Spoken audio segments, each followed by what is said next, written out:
Finally কিন্তু মানদ মন্দিরের এটাই কিন্তু গেট রয়েছে।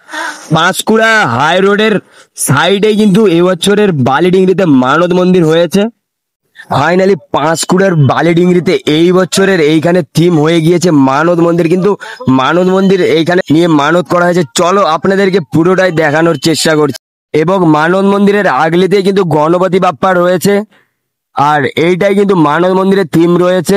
প্রায় কিন্তু মানদ মন্দিরটা অসংখ্য সুন্দরই হয়েছে।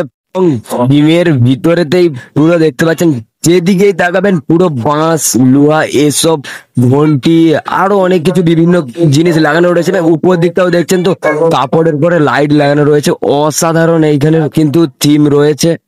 ফাইনালি কিন্তু এখানে দেবী দুর্গা অসাধারণ রূপে হয়েছে, এবং লক্ষ্মী গণেশ সরস্বতী কার্তিক এবং সবকিছু এইখানে তো খুব সুন্দর হয়েছে। তাকাবেন কিন্তু চুড়ি ঘন্টি আরো অনেক কিছু লাইট সজ্জার কাজে লাগানো হয়েছে এই বছরের মানদ মন্দিরেতে। অসাধারণ এখানে কিন্তু মন্দির হয়েছে, এবং থিমটাও তো খুব সুন্দর লুক হয়েছে। মানদ মন্দিরের এই কারণেই বলা হয়েছে, এইখানে ঘন্টি